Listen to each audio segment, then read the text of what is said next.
৭৮তম স্বাধীনতা দিবসে রক্তদান শিবির জাকির হোসেনের জনতার দরবারে।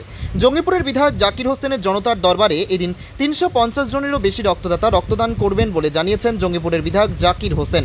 তিনি রক্তদাতাদের ধন্যবাদ জানিয়েছেন, কারণ রক্তদাতাদের জন্য এত মুমূর্ষু রোগীর প্রাণ বাঁচবে।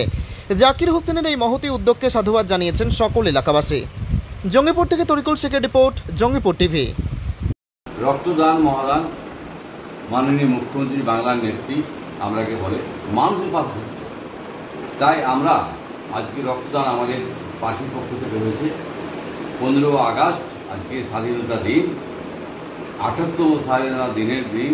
আজকে প্রায় 300-র উপরে মানুষ রক্তদান দিচ্ছে। এই রক্তের বিকল্প কিন্তু আজ পর্যন্ত কোনো বিজ্ঞানী বাইর করতে পারেনি। তাই রক্তদান মহাদান কে হিন্দু না মুসলমান, মানুষের কাজ হবে, এটাই আমাকে সব বড় কাজ। তাই আমরা চাইছি সকল মিলে এগিয়ে আসুক, রক্তদান তিনি করুক, মানুষের জীবন যেন বাঁচে, মানুষের জন্য সব কাজ করতে হবে। আমরা প্রতিটা মানুষ সেবায় যুক্ত থাকতে হবে আমাদেরকে। আমরা এই ধরনের কাজ করতে গেলে মানুষ এই পরিষেবাটা পাবে এবং 350 লোক যদি যায় 350 একটা প্রাণ বাঁচবে। এবং আমরা চাইব আরও মানুষ এগিয়ে আসুক, মানুষের কাজ করতে হবে, মানুষ যেন ভালো থাকে। মাননীয় মুখ্যমন্ত্রী আমাদের সবসময় শিক্ষা দেয় যে মানুষের পাশে থাকতে হবে।